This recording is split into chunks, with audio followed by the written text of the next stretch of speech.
係翻返嚟啦，係又翻嚟啊！冇錯，繼續講鬼故嘅嚇。係咁啊，各位呢個我哋玄天頻道嘅觀聽眾嚇，因為冇咩嘢睇，所以都係聽眾為主。嗱，我終於就 check 到啦嚇，不過打完招呼先再講，就係咩啦？咁啊，星島電台嘅聽眾大家好，咁啊。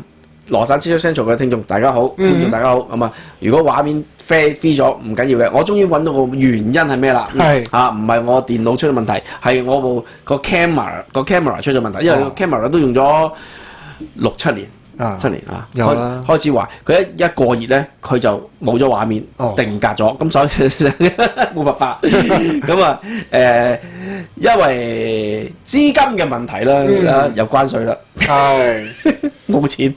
啊，咁啊冇錢買個新嘅鏡頭啊，咁啊，不過唔緊要，我哋畫面都係畫面其實我哋畫面係配襯嘅啫，啊，主要係聽嘅啫，bonus 嚟嘅啫，咁啊呢個內容啊 ，OK，咁啊所以繼續咧就係今次咧如果你陣間畫面飛咗，大家唔使詫異啊，亦都唔緊要，聽嘅啫 ，OK， 過熱嘅啫，係冇錯啦，係啦，好咁啊繼續講下今次咧，咦，我哋轉咗個畫面先嚇，我有少漏咗，唔係星際異物啦，今次。我走嚟，冇錯，冥界傳說出現翻啦，好恐怖啊！恐怖啊！嚇，搞錯嘢啦嚇。OK，咁啊，今次冥界傳說繼續講愛丁堡裏邊嗰啲靈異事件嘅背後故事，點樣走出嚟啊？我上一集咧講咗呢個風笛手啦，個好迷離嘅鼓手啦，專係報喜唔係報憂不報喜嘅鼓手，即係熄機門手即係咚咚咚，喂快走佬啊！好奇怪一個靈體。好啦。咁另一個好出名嘅係咩咧？就係呢個愛丁堡範圍裏邊咧有個好出名嘅公眾墳場。咁呢個墳場叫做 Greyfriars Courtyard。OK。Greyfriars Courtyard 係一個撞咗差唔多成50萬人嘅一個巨大嘅陵墓 ，OK， 所以裏邊有，所以我講佢裏邊有50萬個靈魂，50萬個魂魄一個好巨大嘅墳墓。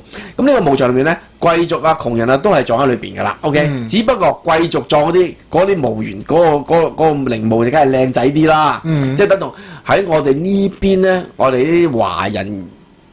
即係自從有華人入主咗呢 local 啲華啲墳場裏邊啦，咁即係而家呢，因為我哋華人嘅市場比較大，反而西人咧，佢哋葬得好簡單好多時。係啊。咁所以變咗咧，而家好多咧，我哋呢邊美國呢邊經營墓園嗰啲咁嘅公司咧，為咗迎合華人嘅市場，其實我哋華人係好巴閉嘅喺呢邊嚟講，已經好犀利。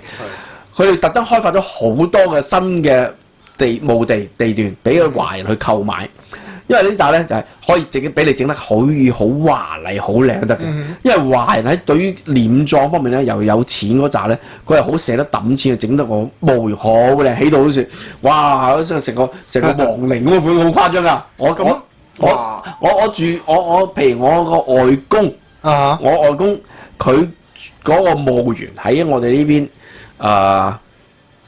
唔方便講名啦嚇，即係總之嗰個墓園裏面咧，以前係純西人㗎，所以我哋你會見到好多嗰啲墓，如果有墓碑嗰啲咧，就會有個十字架咁樣。因為我外公本身，我外公、我媽、外家嗰邊全家都係信教嘅嚇，天主教、基督教咁樣，咁所以咧佢會當時都係葬翻喺嗰度，咁所以我外公係葬翻嗰度，咁我外公嘅墓碑都有個十字架喺度咁樣。OK， 好啦。咁但係後期因為好多華人進駐開咗去買個墓園，咁我發覺咧華人嗰啲好賺，咁所以就開咗好多地段咧，任啲華人點樣起都得，即係唔再淨係宗教啦，唔再淨係基督教、天主教啦，任何教冇所謂，總之你華人嚟買，我特登起笪地，開發笪地俾你華人買嚟裝，你點玩都得嘅。咁當中咧我工作嗰附近隔離嗰度咧，有一個咧就有啲喺呢邊一個大家族嘅華人。有錢嘅 ，OK 啲華僑，咁咧佢嗰個祖先個墓地犀利，真係起到成個，佢前面有2個兵馬俑洞喺度噶，即係起到成個皇陵咁嘅款㗎，好誇張啊！而且每次春秋二祭嗰時咧，佢哋真係成個家族組團去嗰度拜㗎，好巴閉嘅抬燒豬啊，成咁啊，好打晒揾晒啲道長嚟去祭祀啊，起法壇啊咁樣㗎，好巴閉㗎嚇，咁啊但係。當地嗰啲即係嗰個墓園嘅機構，梗係歡迎啦。梗係啦，梗係甚至乎咧近幾年已經開始去發展到點樣咧？附近幾個唔同嘅外國人即係擁有嘅墓園啦。係除咗特別開發好多地段俾我哋中國人去葬之餘咧，逢係清明重陽咧，揾法師揾呢邊當地出名嘅廟宇法師咧喺度設壇。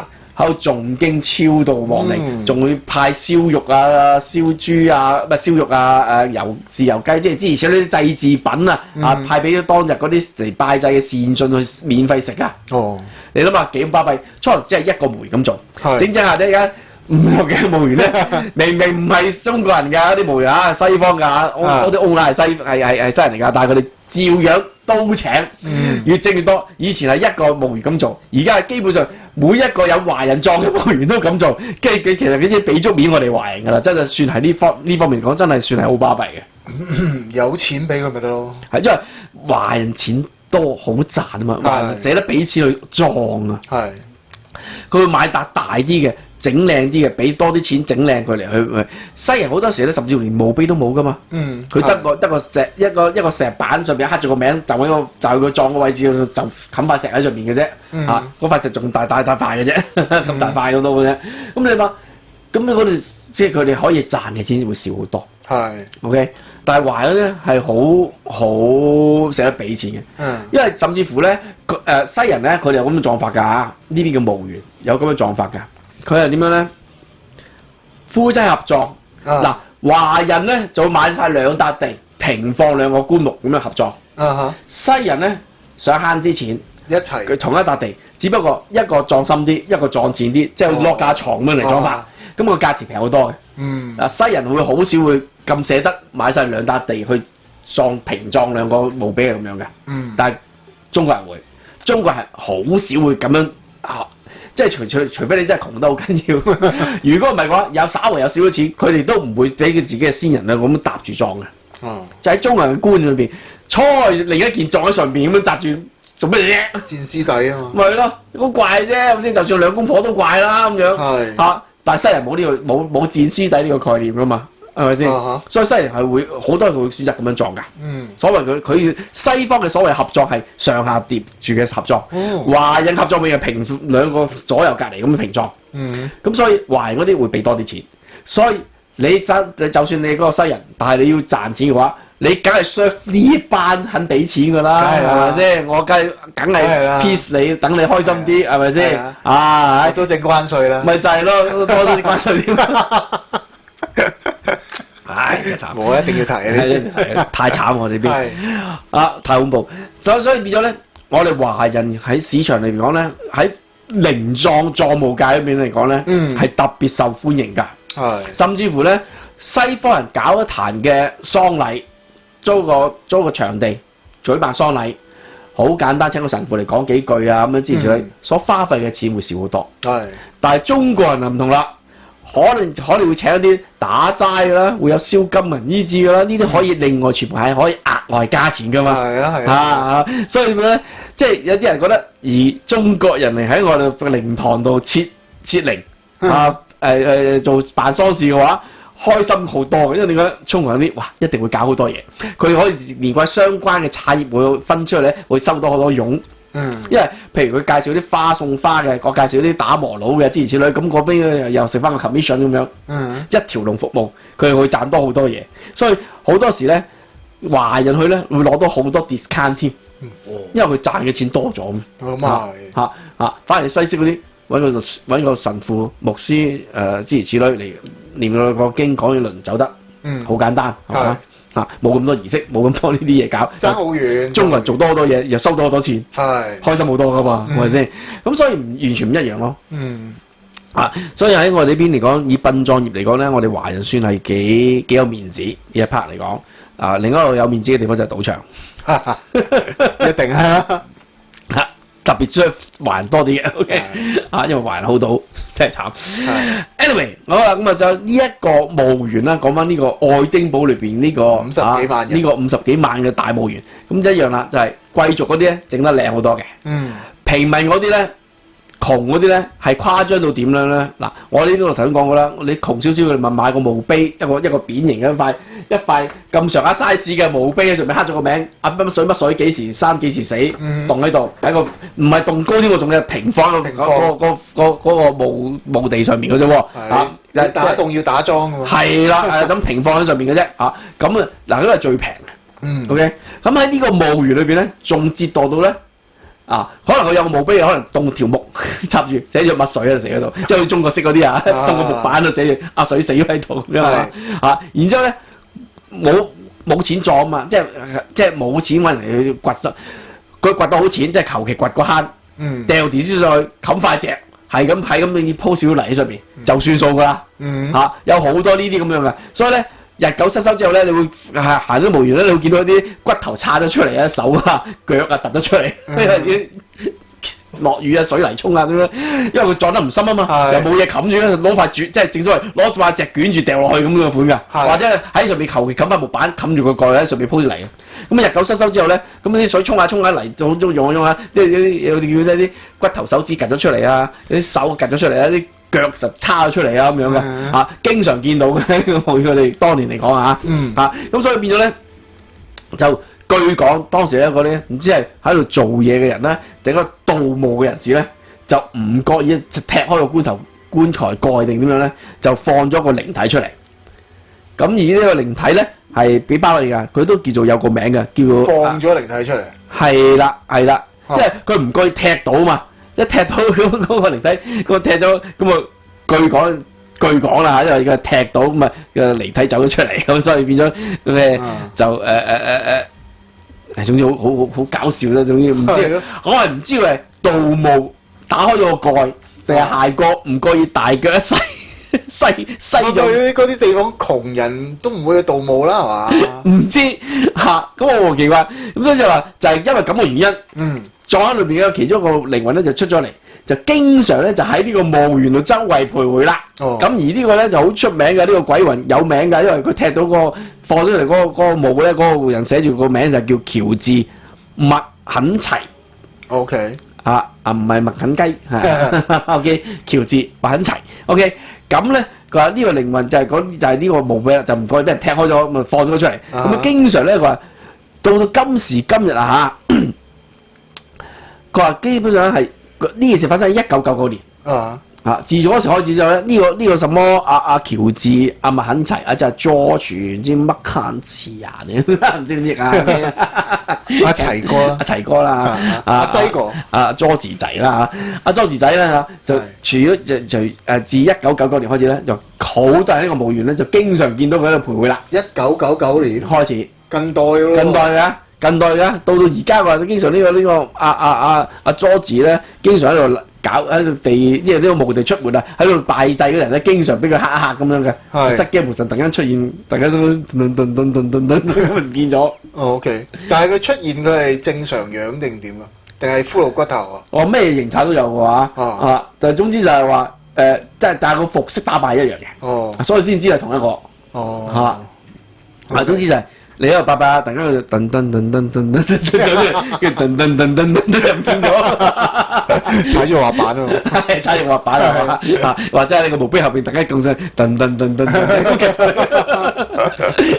咁講真係嗱，我哋講得好笑啫。如果你當時喺度拜拜，突然間你個墓碑後邊突然間有個噔噔噔噔佢夾上嚟咯，真係俾佢嚇死㗎大佬！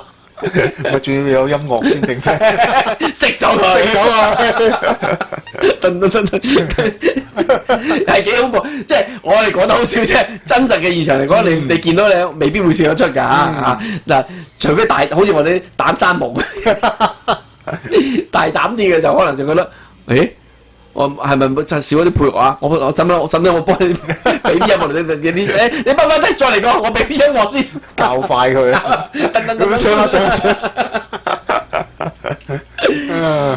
咁即係呢個係出名嘅鬼魂話好多人喺嗰度拜，自1999年開始喺嗰度好多拜無數墓嘅人咧，經常都見到呢位麥肯齊先生嘅呢位嘅佐治先生嘅咁呢個就係當年都比較出名嘅一個事件可以咁講，即係喺呢度附近佢亦都成為咗當地最出名嘅猛鬼墳場咯，可以咁講咁但係其實咧就唔止佢嘅，佢話好多人都話見過唔同嘅靈體，只不過呢個出現得比較頻頻密啲，同埋佢好專注，都係嗰個模樣，好都係嗰個打扮。哦，所以特別啲人會更加即係記得佢，認識佢、就係、咁樣啦。明白。但係好有趣啊！佢哋西方人冇話咩揾個神父嚟去誦下經啊，超度下啲亡魂啊咁樣。咁又唔係話好嚇到好多人啩，所以冇乜所謂啦。因為你揾人嚟做呢啲都要錢㗎。係咯，即係有人會覺得頓都幾特別啦。相對今集好似係咁講到嗰啲，我哋唐人好有錢，跟住鬼佬冇錢㗎。唔係，而係西方人時好多時佢唔係話未必每個咁重視去用好多錢去做一個喪禮，或者撞得咩咁樣。有時咁，呢個已經唔係喪禮啦，呢個趕鬼喎，大佬。咁當就譬如舉個例咁樣，喺當地可能亦都有啲貧苦嘅貧民，即係可能佢哋真係冇乜錢咁，有親人死咗咁咪有個地方俾你葬就已經好好彩啦，仲要咩大葬風光大葬咁樣。而家可能佢哋亦都唔注重，亦都冇咁嘅金錢咁當然佢哋會有錢嘅人係咪先？咁美國嘅都會有窮嘅華人㗎，係咪先？唔係個個有華人有錢㗎嘛，係咪先？啲華人好有錢係一個假象嚟嘅，其實講真，只不過華人好捨得沖餐場面咁解啫。咁譬如有啲窮啲嘅，咁佢哋咪通常係火化，燒咗骨灰拎翻屋企擺咯，唔揾個地方葬咯。咁但係有啲就係呢邊嘅興就係公定㗎嘛。公定一個墓地噶嘛，呢邊好興噶嘛，即係趁而家入價平。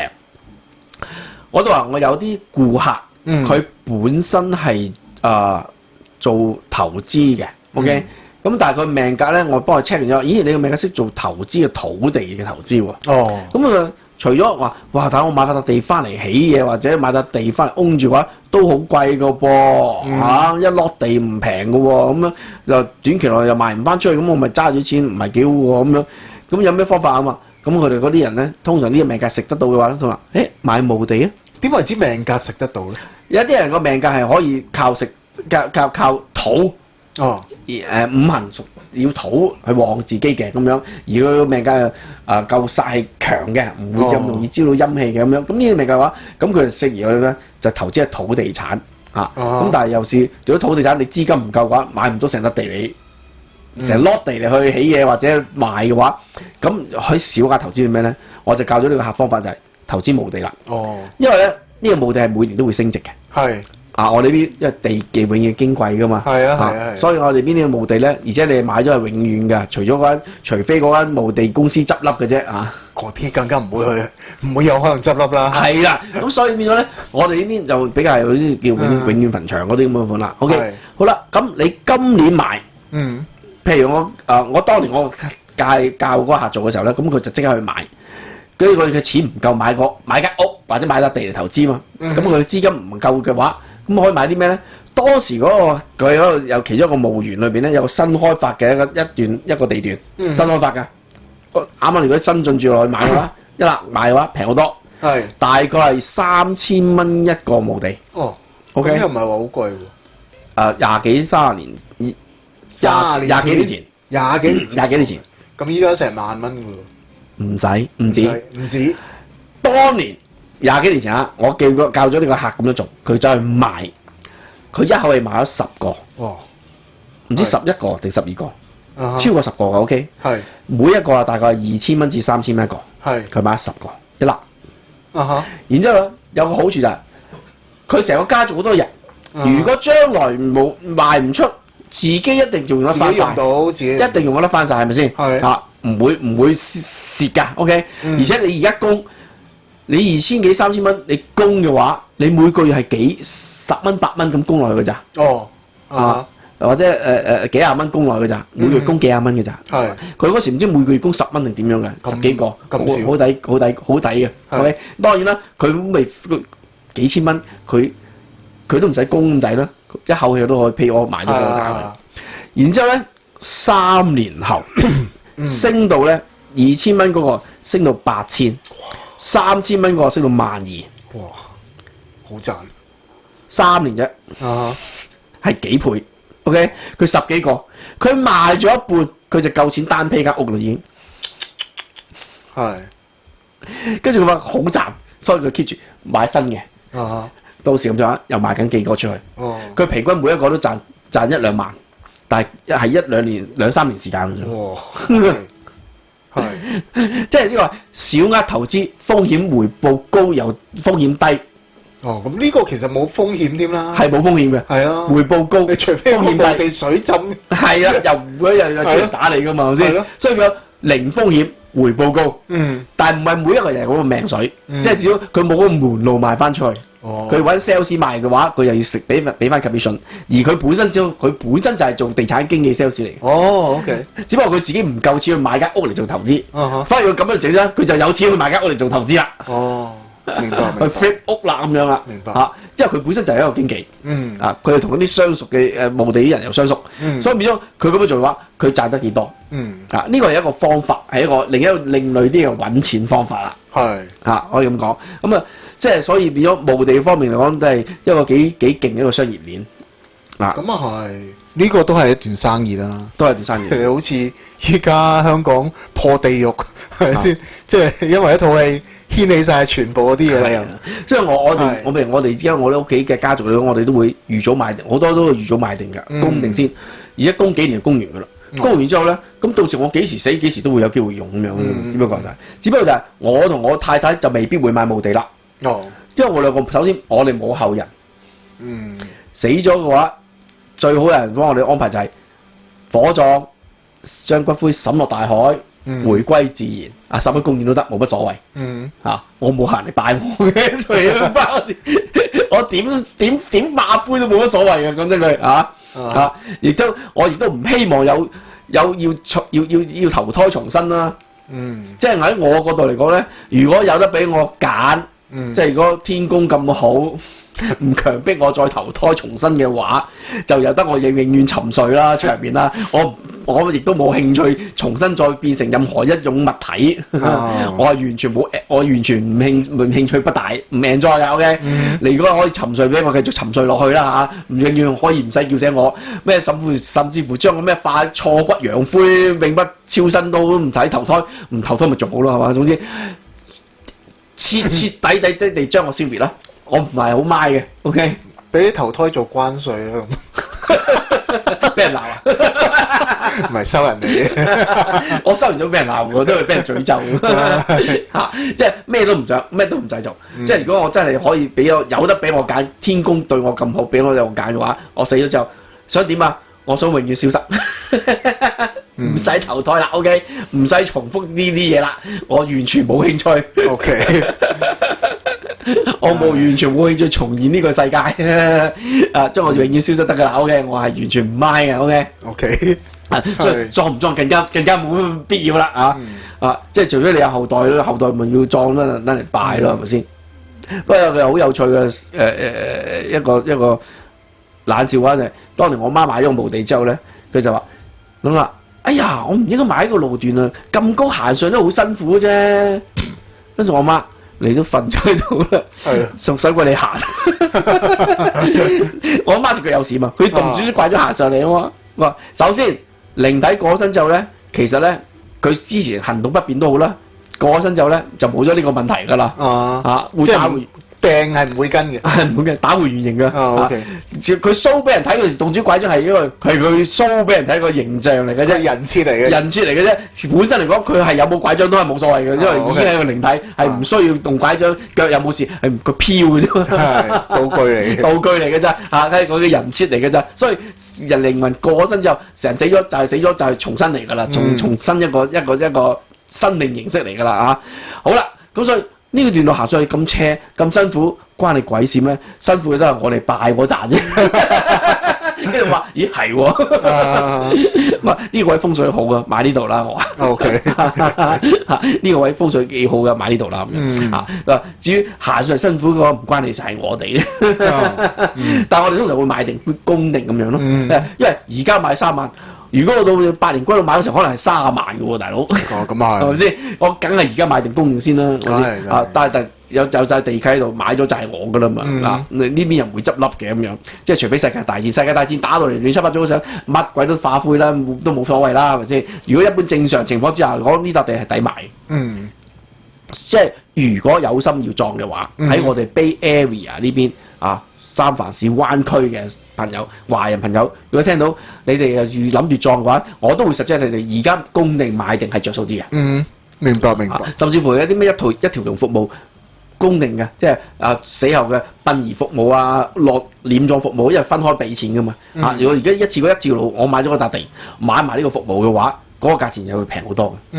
因為物價會上升嘅嘛。咁啊你供完之後就係噶啦，到你哋死咗，你後人又唔會煩。哎呀，要仲逢到邊度揾邊個墓園啊，又邊度揾邊個殯儀館啊咁樣。呢而家好多係一條龍服務做晒噶啦嘛。會方便好多咯。就除咗好似我哋啲冇後代冇乜所謂，咁冇人嚟拜噶啦，話鬼知佢啦，係咪先？我死咗冇人記得噶啦，已經係咪先？所以有乜所謂咧？係咪先？我一啲唔擔心。好啦，咁呢個墓園就係其中一個猛鬼地方之外咧，咁另外一單上次講過啦，佢會楞到一個關於一個電影橋段抄佢而呢個咩就係當時呢個愛丁堡城堡裏邊咧發生過嗰啲爭權奪位嘅一啲嘅事件，就殺咗啲人嘅。而當時嚟講就係當時呢個愛丁堡裏邊其中一個權貴啦，一個當權者啦，佢就因為有個叫杜格拉斯家族我以為杜拉格斯得㗎啦，杜格拉斯嘅家族，OK 就係佢有機會同佢哋爭權位嘅。咁所以咧佢就要剷草除根。佢點樣咧？咁當時兩個繼承人，一個16歲，一個10歲，其實好細個，好細個就係當時一個叫杜格拉斯伯爵同埋佢細佬阿大 David。咁呢兩個咧就係兩兄弟。咁咧其實係當時有權力，即係將來長大有機會爭到權位嘅。咁所以為咗要剷除佢咧，咁當時呢一個大臣咧，因為佢想即係謀朝篡位啊！呢個想謀朝篡位，咁呢個大臣咧就揾個藉口邀請呢兩兄弟咧去佢屋企咧做赴宴嘅，就揾個藉口殺佢。咁去到嗰時，當時咧就話去到嗰時咧喺個宴會上面咧喺餐台上面咧就放咗隻黑色公牛嘅頭喺度。然之後咧就話呢兩兄弟咧就施展巫術害人。所以將佢處死，就即場咧就將個兩兄弟個頭斬咗落嚟。OK， 殺咗兩兄弟，又抌咗個屍體落去又係嗰個湖，又係嗰個湖。呢個湖都好污糟，真係撞鬼。個湖啊多得你哋唔少。係咯，污染環境。好啦，咁呢個嘅歷史事件咧，就引發咗後期咧《權力遊戲》呢套電影裏邊咧，其中個血色婚宴嗰個場合嗰個場景咧，就係啟發於呢一件事件嘅歷史事件啦，就係咁樣引發咗出嚟啦。咁你當時咧，咁自此之後咧，呢兩兄弟嘅鬼魂咧，亦都係經常喺呢個愛丁堡裏邊咧，周圍徘徊嘅，湖邊啊，被殺嘅地方又係冇咗個頭，咁但係大家都知係佢兩兄弟啦咁樣嘅，一個16歲，一個10歲嘅少年所以呢個亦都係當時講咧係比較出名嘅一單嘅靈異事件啦，即係總之而家都話仲係好多人咧喺呢啲即係去參觀嘅時候咧，呢個當時佢斬佢個頭嘅嗰個宴會地方咁一個湖邊經常都會有遊客話見到佢哋嘅靈魂或者啲出現嘅靈異事件咁樣諸如此類咁樣嘅。呢個又係愛丁堡裏邊其中一個出名嘅鬧鬼盛事啦，可以咁講而佢當中發生嘅歷史事件裏邊，亦都借題發揮被拍出諗到創咗個電影權力遊戲。爭權力嘅話，尤其是而家內地都好中意啲片宮鬥片或者叫宅鬥片，宅鬥就係嗰啲大宅裏邊嗰啲即係嗰啲妻妾爭權咁樣，即係內地又好中意睇呢啲，亦都好中意拍呢啲，亦都好中意啲人好中意睇嘅。好多師奶們好中意睇嘅。咁但係近代而家興玩啲穿越又穿書又咩重生呢個橋段加落去嘅話咧，就會有趣咗好多啦。因為我之前一世俾人害得好慘，喺呢個宅鬥宮鬥裏邊害得好慘，而家我重新我知道晒佢哋嗰啲拿渣手段點樣，然之後去報仇咁樣，睇到啲師奶就好舒爽嘅。即係而家興睇爽文，咁啊當然啦，因為喺日常生活裏邊，你會遇到好多唔稱心如意嘅一啲嘅事件。喺睇嘅時候，你係好希望有啲地方有啲渠道可以幫你去發泄翻呢啲不如意啊俾人害啊，你好希望有機會即係有天理循環報應不爽報應翻嗰啲人身上咁樣。但係現實裏邊你講，你會係好少遇到呢啲報應。係好多時都冇乜機會見到呢啲報應發生，係咪先？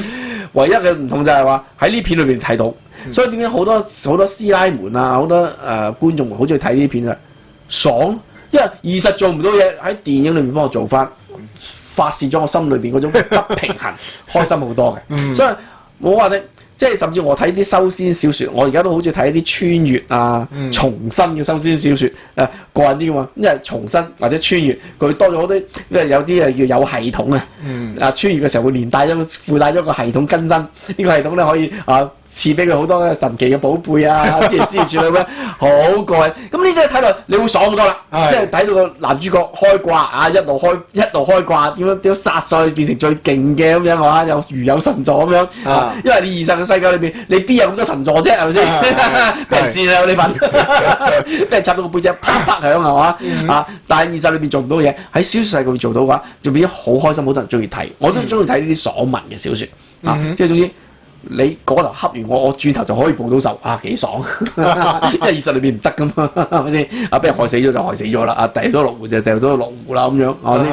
咁而呢個湖咧，附近亦都係最多鬼魂嘅地方，因為所有冤魂，但係有時獵巫行動嗰陣咧，殺咗好多啲女巫啊、巫師啊、魔法師咧，殺咗之後咧，處死完之後咧，嘅屍體都係掉到呢個湖度，所以呢個湖裏邊係最多即係靈體出現嘅一個地方，所以如果真係大家想去呢度見識下所謂撞鬼，即係撞你個鬼，所謂撞鬼嘅話，你可以去愛丁堡嘅地方咧，集中可以先去遊覽下呢個湖趁啲黃昏日落嘅暗暗地嘅時間去遊下呢個湖，係好大機會俾你碰到啲你心目中夢寐以求嘅靈體。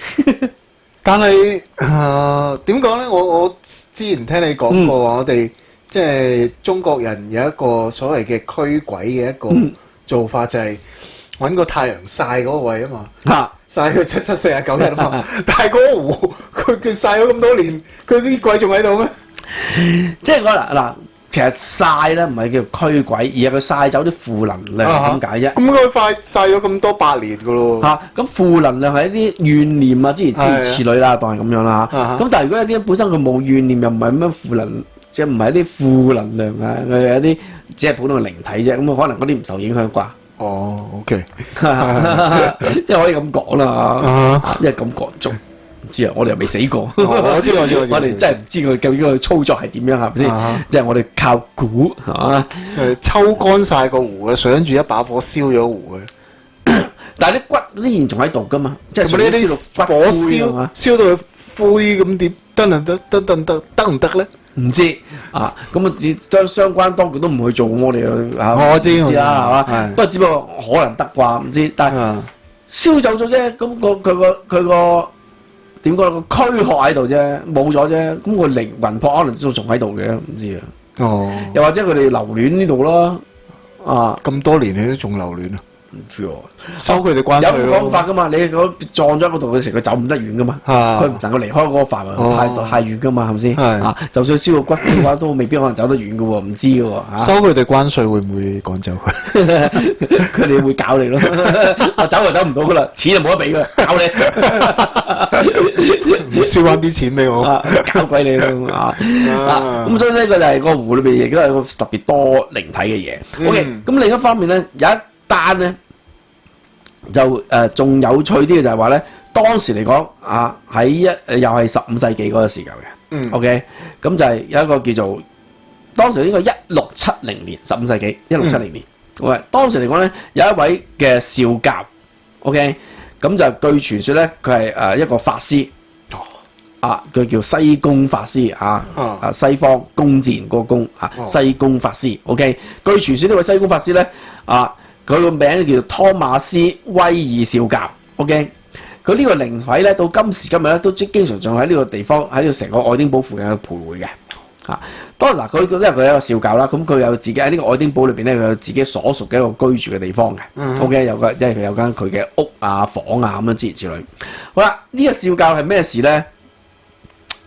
佢係1670年嘅時候咧，佢嗰時咧，佢公開承認佢自己同屋企啲直系親屬有亂倫嘅關係啦。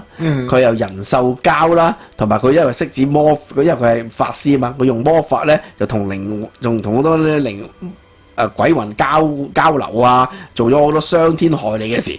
佢自己講噶嚇。我控制靈魂，搞出啲害人嘅嘢。同魔鬼有交易。我又同屋企人亂倫。我又人獸交。做咗好多。當時嚟講係犯法，完全唔容許世俗唔容許嘅嘢咁樣，所以我有罪嘅。你要判我有罪。咁但係咧，佢身邊嘅親人咧就成日同佢講，即係開到佢係呢所有嘢係你幻想出嚟㗎。你係其實係有精神方面有問題，有心理方面有問題，唔係乜嘢，即係總之去勸解佢，希望嘅正常翻，唔好成日都同人講我亂倫啊，好慘，我人獸交啊，我搞咗女仔啊，唔係好慘啊！俾佢屈嗰個，係啊，俾佢屈嗰個亂倫嗰個，我都冇屈我。總之佢話佢自己係法師係巫師，但係話你唔係啊，你唔係法師，你唔係巫師，你身邊親人想勸佢，但係咧最後咧話佢成日咁樣騷擾其他人，又我係法師，我係巫師，我詛咒你啊乜，最後搞到啲人咧就覺得佢真係有精神病，咁個精神病嘅方法就係咩咧？處死佢，燒咗佢，處死佢。咁所以最後咧佢真係將佢判處咗死刑。咁但係去世咗之後咧，佢所住過嘅地方咧就經常鬧鬼啦。因為佢嘅靈魂經常喺度出現翻。尤其是佢住嗰間房啊，佢嗰間房即係接手嗰個一住入去，我塞機無神，你又供出嚟咁樣，去騷擾佢咁樣，咁梗係好煩。所以後期咧轉咗好多手之後咧，最後咧就拆咗佢嘅。而佢當中佢住過嘅個房嗰間屋啦，就改建成一啲嘅會堂啊，即係啲公家嘅建築物啊咁樣，諸如此類咁樣。但係一路喺度做嗰啲工作人員咧話，經常其實都仲見到佢經常喺度徘徊嘅。OK， 而最搞嘅就係佢瞓嘅嗰間房咧，後期改建咗成為一間公廁。但係講真句，撞鬼啊！你明知我鬧鬼，你知道嗰個鬧鬼啦。尤其是呢格廁所，就係當時佢間房，你要夠唔夠膽去呢個廁所咧？我曾經講過，你肚屙點算咧？係啦，我曾經講過，撞鬼唔恐怖。但係最討厭嗰個撞鬼嘅情況就係喺你踎緊嘅情況之下，你又走唔到，佢供出嚟點算？你攞嚿屎掉佢啊！轉身咯，咪咯，你真係好煩啊！你明唔明啊？嗰就係最討厭又最無奈。如果細膽啲嘅又要驚又要無奈。係。咁而家呢間咧最低先係佢出名鬧鬼啦，佢經常出現啦。你將佢個房改成公廁，改成個廁所，咁呢個廁所邊個用先？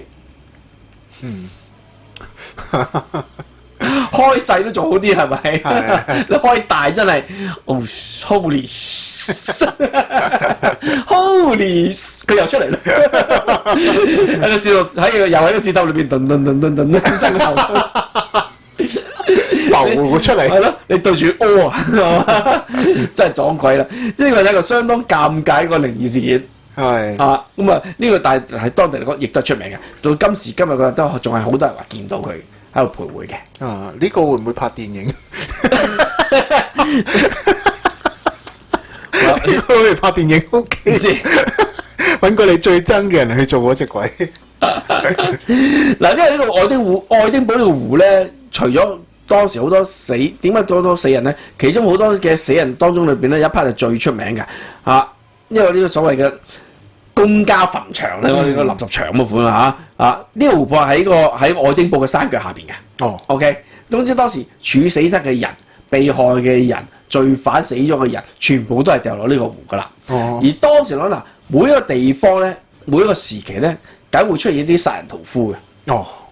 唔知點解呢個世界中有啲人係好變態，中意屠殺唔同嘅人咁樣。咁當年嚟講咧，係有一個屠夫好出名嘅，叫屠夫巴拉，或者叫點講咧？佢個等我睇翻佢個正宗名先啊！佢都冇交代叫乜名，就總之咧，因為當年出咗一個屠夫，將所有殺咗嘅人咧，全部咧都掉晒落呢個湖裏邊嘅，所以你會係特別多戰俘啊、罪犯啊、無辜被殺害嘅人啦。點解個湖仲唔滿咧？我呢個係我最咁多嘅。我記得你上次講過，你抌咗10幾萬人落去。係咯。會其實佢有打撈過嘅，我懷疑啊，當地政府又撈翻出嚟，分唔到啦。只要撈咗，揾個地方擁咗都好啦。咁我抌晒湖都唔係有辦法㗎，係咪先？都係抽乾水一把火燒咗，我真係燒咗佢。總之個湖又多災多難啦。OK，咁而當中咧呢啲死人嘅事件裏邊咧，仲有一個比較特別啲嘅情況嘅。就係咧。當年嚟講，有一個據說咧，有個叫辛克萊嘅人士，佢係被處死，然之後咧，佢嘅屍體亦都掉落個湖度嘅，就係浸豬籠。點解浸豬籠咧？佢同佢自己嘅2個妹咧，就發生亂倫關係。係咪同一個人嚟㗎？係咪頭先個人嚟嘅？就唔係，有另一個嚟嘅。OK，呢個另一個嚟嘅，係普通市民嚟嘅。發生喺1628年嘅。呢個克萊先生咧就同2個妹咧發生亂倫嘅關係，即係亂倫已經好誇張啦，仲要3P 添。咁都幾啊！但係係一啲貴族嚟嘅 ，OK 嚇，貴族嚟嘅。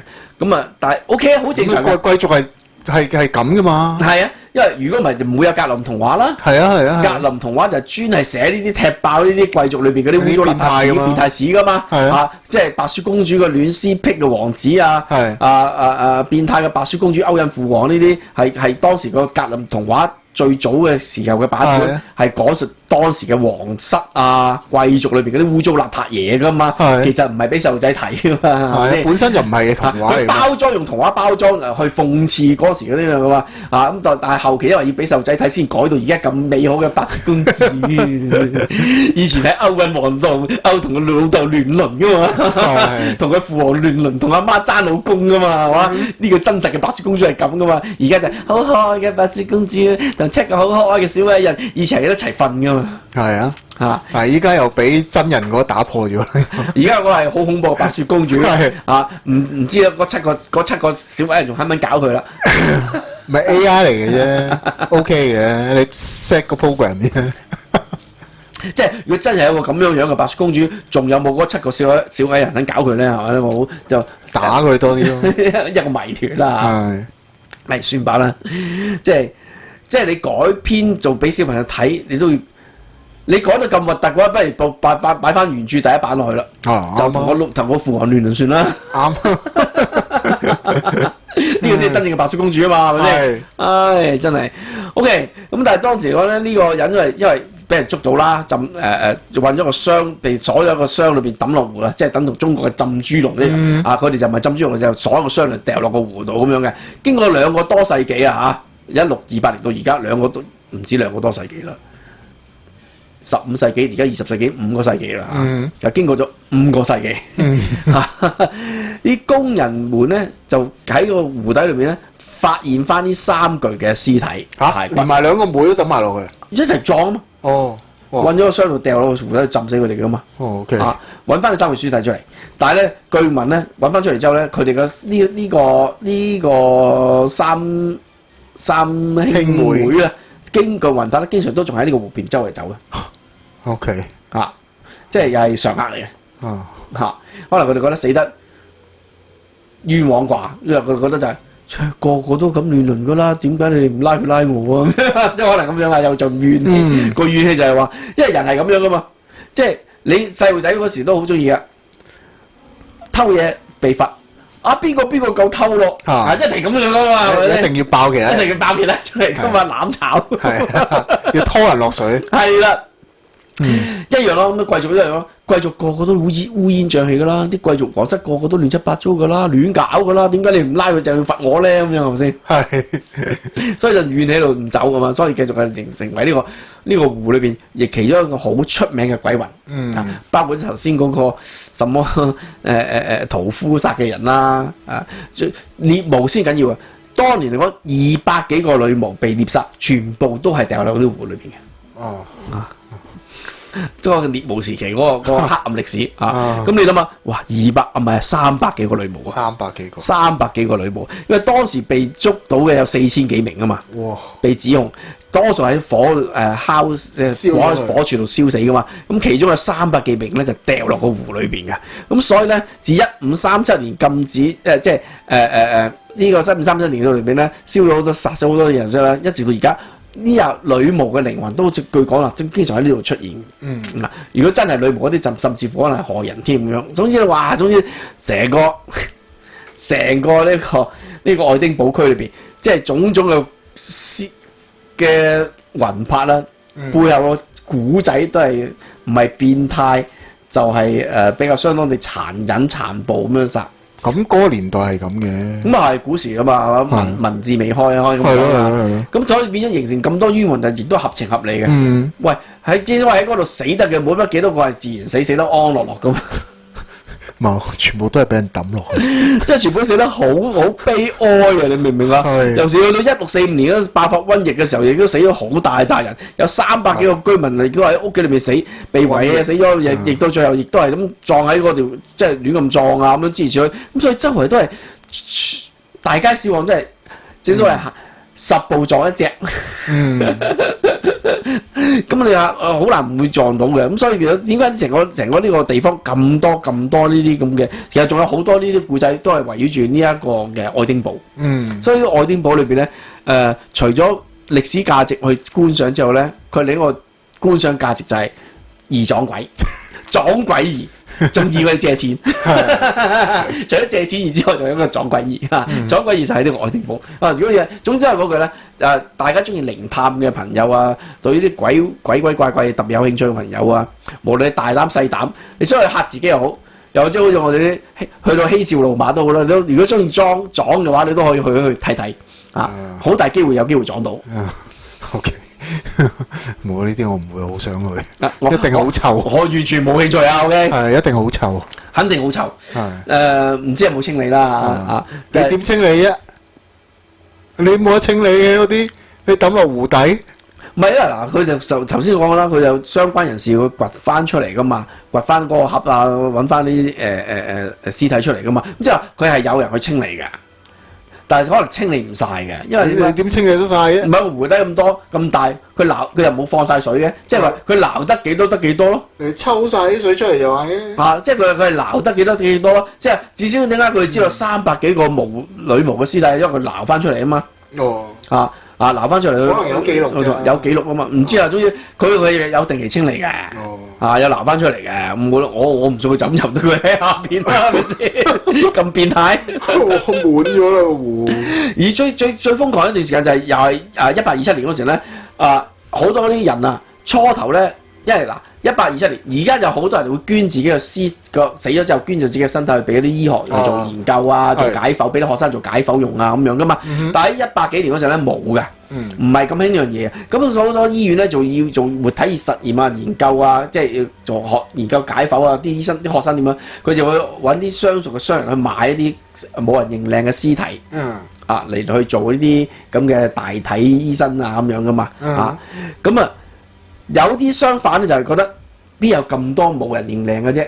佢就點咧？走去盜墓啊！揾啲啱啱死咗嗰啲人嘅墓穴咧，掘咗一條屍出嚟咧，去咩咁樣？去賣俾呢啲醫療機構咁樣啊！嗰啲醫院啊、醫生啊，咁樣教啲學生點樣去解剖咁樣。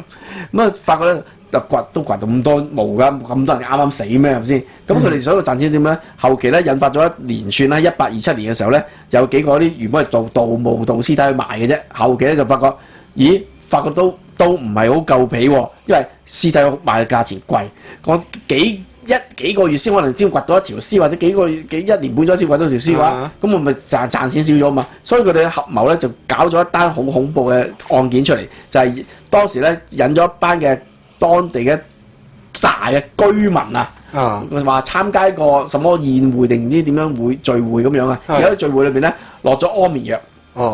等佢哋瞓晒之後咧，就喺度閂晒所有門窗，將所有成100嘅咁焗死咗。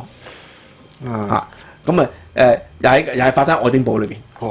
咁所以咧後期被揭發咗之後咧，咁啊禁止咗拉咗嗰兩個人啦咁樣。咁但係因為嗰度死咗又死咗，所以變咗嗰個會堂附近咧又有好多啲靈體經常出沒啦。因為佢哋甚至嗰啲係死咗都唔知自己已經死咗，係因為瞓着咗，係啦，然後發覺咦原來已經死咗，佢哋唔知咁，所以通街走。所以咧成個愛丁堡裏咧嘅歷史裏邊，實在死咗太多人，太多啲九唔搭八嘅情況，就死咗好多唔同嘅人。咁所以咁猛鬼係合情合理嘅，即係等同我一個整車嘅，我有跌個士巴拿出嚟係好合情合理嘅，一樣個效果。啱。好啦，咁啊，今日咧就講咗啲關於愛丁堡裏邊嘅每一個嗰啲所謂鬼魂嘅出處嘅 story 啊，咁啊介紹咗呢個愛丁堡呢個詳盡啲嘅介紹咗呢個愛丁堡嘅一啲嘅嘢。咁如果大家有興趣，自己想去撞鬼嘅話咧，啊咁中意撞鬼嘅話，你就可以去試試啦。啊，好大機會俾你有得償所願啊！得償所願，撞個正一正咁樣係嘛？啊，咁啊，今集咧又去到。哇！又50分鐘，sorry 啊！我原本諗住講其他啲靈異嘢添嘅，咁啊留翻下次有機會再講，因為最近我亦都睇咗幾條嗰啲片，我上次講過啦。我喺啲片裏邊見到靈異嗰啲所謂嘅靈異片裏邊咧，有啲我見到我有反應嗰啲，我判嗰啲係真啦，我就睇到話完全見唔到嘢冇反應嗰啲咧，我就判斷嗰啲係假啦咁樣。咁最近我睇過兩條片都幾真啊，其中一條片仲幾有趣添，因為咧佢講出嚟同我睇到嘢唔一致。OK， 我懷疑佢，總之到時有機會再交代下一次嘅冥界傳說，我再同大家分享呢啲幾得意嘅靈異片段。咁希望下一次嘅冥界傳說係可以短翻啲，次次都即咁長。講到恐怖嘅嘢係長噶嘛？咁啊係，恐怖嘅長啲，恐怖啲嘅喎。係啦，睇下就冇咗嘅話，就唔恐怖啦。係啦。不過通常我兩個講出嚟都恐怖極有限噶啦。明明恐怖我都講到噔噔噔噔嘅，我唔俾意見，熄咗佢。OK， 係咁我哋下一次下一集嘅銀河照鏡，再同大家分享其他啲古靈精怪靈異嘢啦。OK，咁今集係咁先，我哋下次見，拜拜，拜拜。